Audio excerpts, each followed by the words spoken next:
Chapitre 2. La fièvre du changement perpétuel et le dogme de l'esthétisme. La frénésie du marché économique a signé le triomphe de la consommation d'un troisième âge. On structure l'espace de telle sorte à optimiser le marché, de telle sorte à ce que ce soit le vendeur qui vienne à l'acheteur et plus l'inverse. Il suffit de voyager pour se rendre compte, par exemple, de l'optimisation marchande des lieux de transit, comme les aéroports et gares, où l'on a aménagé des espaces commerciaux comme les duty-free, etc.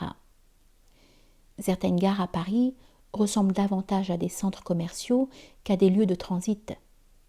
C'est le marché intempestif qui propose sans cesse du nouveau. Car ce qui intéresse le consommateur, au fond, ce n'est point la fonctionnalité d'un produit, mais sa nouveauté. Il y a là comme une volonté de dépaysement, d'échapper à la lassitude, la routine, comme si l'on tentait d'échapper à l'ennui du vide qui habite le smartphonien par la quête folle de la nouveauté.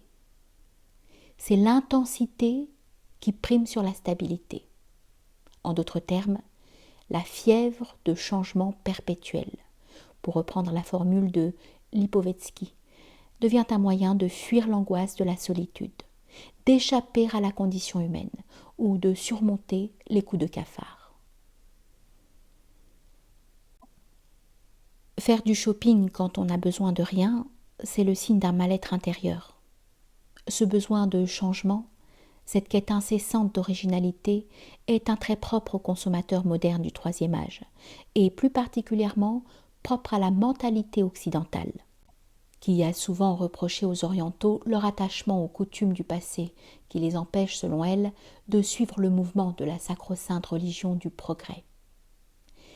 Mais il ne faut pas confondre immutabilité avec immobilité.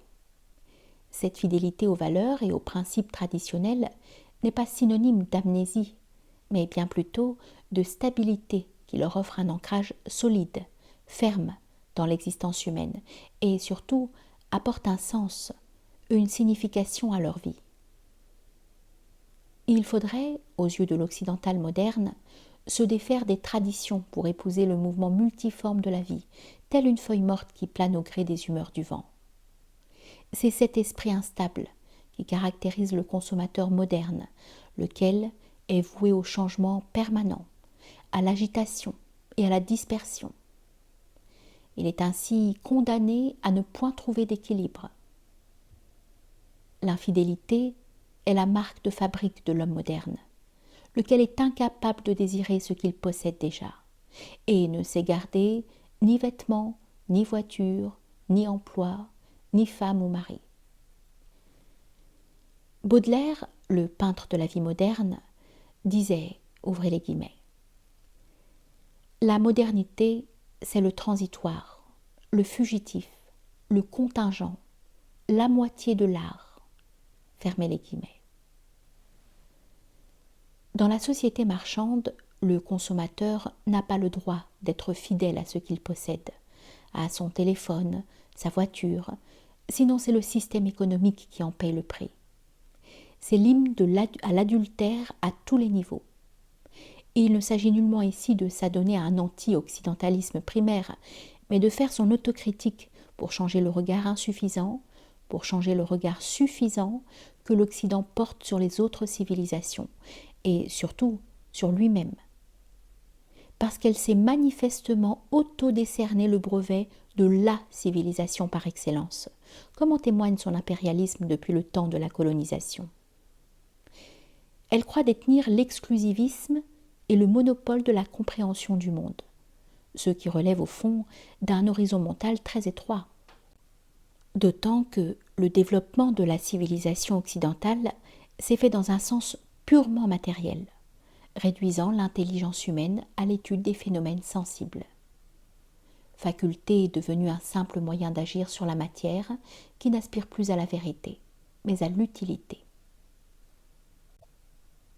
La logique de la consommation conditionne nos modes de vie dans le moindre détail. Tout est toujours lié, relié à la consommation.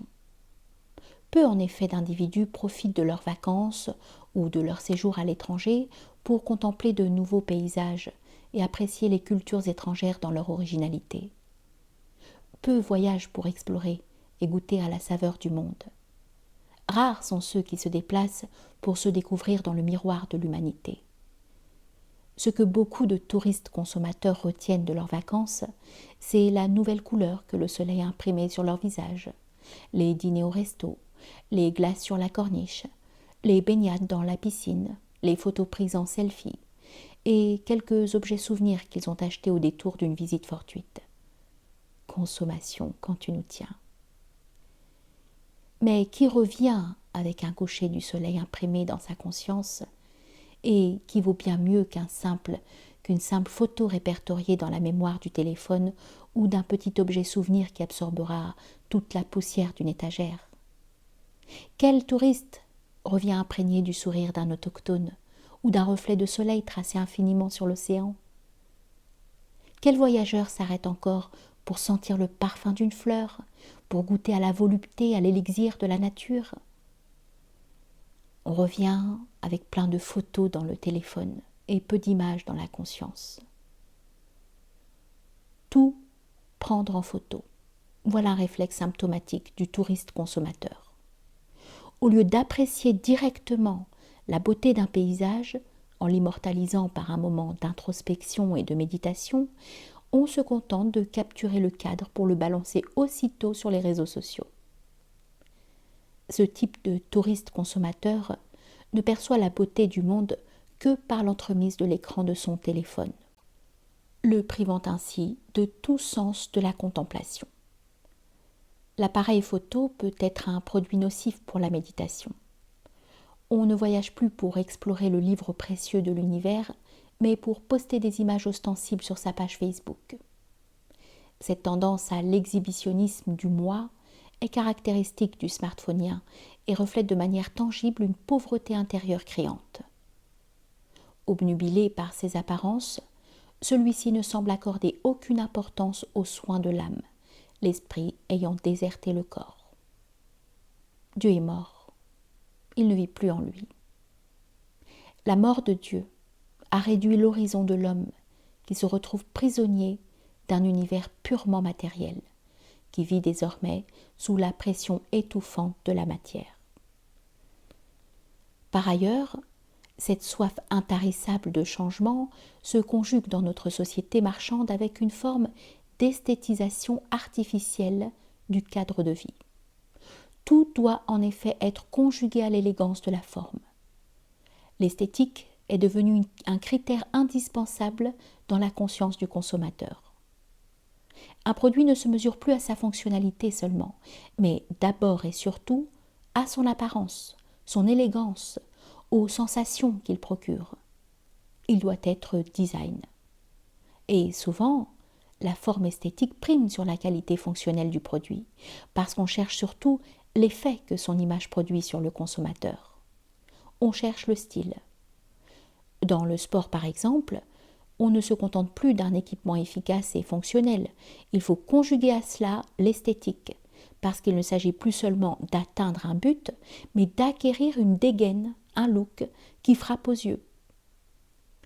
On baigne ainsi dans une culture de l'apparence, où tout a été recyclé selon les lois de la société du spectacle, ou plutôt la société de l'ostentation, là où tout est régi selon la règle de « m'as-tu vu ?» Jamais l'être humain, me semble-t-il, n'a fait preuve d'autant d'inconsistance. Le consommateur moderne ne sait plus marcher et apprécier le calme, méditer et exalter la beauté réelle qui transparaît dans le silence de la création. Nietzsche, auquel je laisse le mot de la fin de ce chapitre, dit en pourfendeur de la modernité, ouvrez les guillemets, la méditation a perdu toute sa dignité formelle. On a tourné en ridicule le cérémonial et les allures solennelles de la méditation, et un sage de style antique nous paraîtrait insupportable. Nous pensons trop rapidement, en cours de route, tout en marchant, tout en menant nos affaires de toutes sortes, même quand nous pensons aux problèmes les plus sérieux. Nous n'avons pas besoin de beaucoup de préparation, ni même de beaucoup de calme.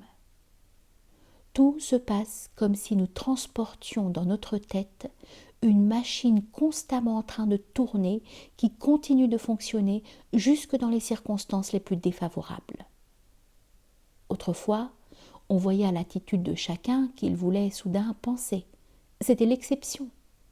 Qu'il voulait à cet instant devenir plus sage et qu'il se préparait pour une pensée.